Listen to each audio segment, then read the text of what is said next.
Hello साथीहरू, good morning everyone. अहिले चाहिँ हेर्नुहोस्, म चाहिँ झोली उठेर घाँसमा जाँदैछु हो। जङ्गलमा छु म चाहिँ, देख्न सक्नुहुन्छ। अस्ति लास्ट टाइम मैले यहीँको बारी फाँदै गरेको भिडियो हालेको थिएँ हो। अन्त आज पनि घाँस काट्न आएको छु, जाँदैछु।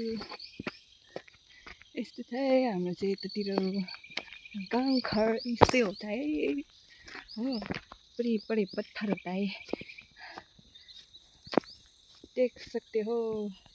भूटान का व्यू कितना अच्छा दिख रहा है। ये देखेको सबै पारि भूटान हो। दामी देखिरहेको छ।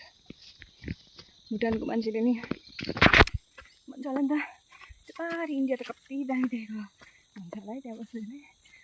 यहीँ काट्छु घाँसमा चाहिँ। फरेस्टको नजारा आजको अपडेट। लु हेर्नुहोस् है, मैले चाहिँ घाँस काट्दै तपाईँहरूलाई हरियो नजारा देखाउँदैछु। पारि भुटानको भ्यू कति दामी देखेको। म चाहिँ घाँस काट्दा पसिना पसिना भयो साथीहरू हो। स्पिड घाँस काटेर पानी पर्न आँटेको थियो नि त, त्यही भएर फटाफट काट्यो साथीहरू।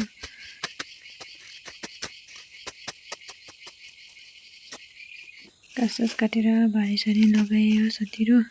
आज त यति नै भन्दै बाई बाई। अर्को भिडियो भेट्छु। Thank you so much for watching.